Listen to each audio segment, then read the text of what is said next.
মানুষ তো চেষ্টা করতেই থাকবে, চেষ্টা করাটাই মানুষের কাজ।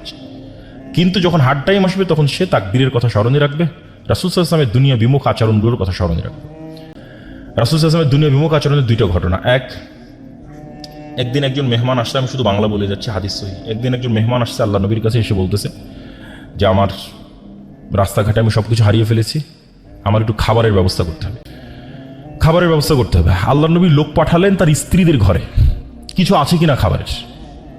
তো ইন্ডিভিজুয়াল প্রত্যেকটা স্ত্রী এই অ্যান্সার দিয়েছে, ওয়াল্লাযী বাআসাকা বিল হক, হে মুহাম্মদ সাল্লাল্লাহু আলাইহি ওয়াসাল্লাম, যে আল্লাহ আপনাকে সত্য নবী করে পাঠিয়েছে সেই আল্লাহর শপথ করে বলতেছে আমাদের বাড়িতে পানি ছাড়া খাবার দেওয়ার মতো কিছু নাই।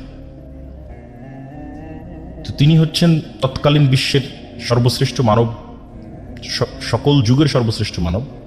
তার বাড়িতে মেহমান এসেছে, মেহমানকে খাওয়াবেন, খাওয়ানোর মতো তার কোনো স্ত্রীর বাড়ি থেকে এ আনসার আসলো না যেখানে একটা খেজুরের দানা আছে তাকে খাওয়াবে খাবার হিসেবে দেওয়া যায়, বা আটা আছে সেটিতে রুটি তৈরি করে দেওয়া যায়, বা গোস্ত আছে দেওয়া যায়।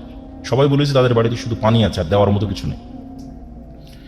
তো আল্লাহ নবী কি করবেন? তখন তিনি সালাতের পর সাহাবীদের বললেন, আচ্ছা কেউ কি আছো তোমরা আজকে একজন মেহমানের দায়িত্ব নিতে পারবা? তখন আবু তালহা বলতেছে রিস্ক নিয়ে, সেও আসলে ইন ডিটেলস জানে না, কিন্তু আল্লাহ নবীর এই অসহায় অবস্থা দেখে সে রিস্ক নিচ্ছে। আবু তালহা বলতে, আল্লাহ নবী ঠিক আছে, আমি আপনার মেহমানের দায়িত্ব নিচ্ছি।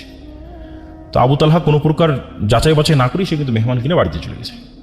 বাড়িতে গিয়ে স্ত্রীকে বলতেছে যে আচ্ছা আজকে তো আল্লাহ নবী আমাকে একটা কাজ চাপিয়ে দিয়েছে, একজন মেহমানের দায়িত্ব আমার উপর দিয়েছে, বাড়িতে কোনো খাবার আছে? তখন আবু তালহার স্ত্রী বলতেছে বাড়িতে তো বাচ্চাদের খাবার ছাড়া কোনো খাবার নাই, মানে ছোট 2-3টা বাচ্চা আছে, সেই 2-3টা বাচ্চাকে যে খাবার দিবে ওই খাবারটা ছাড়া কোনো খাবার নাই। তাহলে এখন করণীয় কি? তখন দুই স্বামী স্ত্রী মিলে পরামর্শ করেছে যে ঠিক আছে, এক কাজ করো, বাচ্চাদের খাবার না খাওয়িয়েই ঘুম পাড়িয়ে দাও, বাচ্চাদের খাবার খাওয়ায়ও না, তাদেরকে না খাওয়িয়ে ঘুম পাড়িয়ে দাও।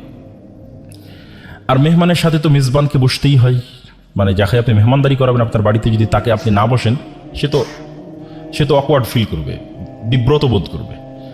তাহলে আমরা যখন একসাথে মেহমানের সাথে খেতে বসবো তখন কৌশলে বাতিটা নিভিয়ে দেওয়া হবে, স্বামী স্ত্রী প্ল্যান।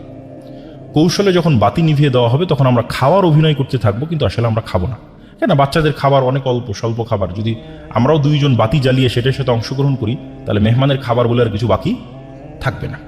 তাহলে বাচ্চাদের ঘুম পাড়িয়ে দেওয়া হলো এবং স্বামী স্ত্রী 2 জন বাতি নিভিয়ে খাবারের অভিনয় করলো, আর মেহমান খাবার গ্রহণ করলো।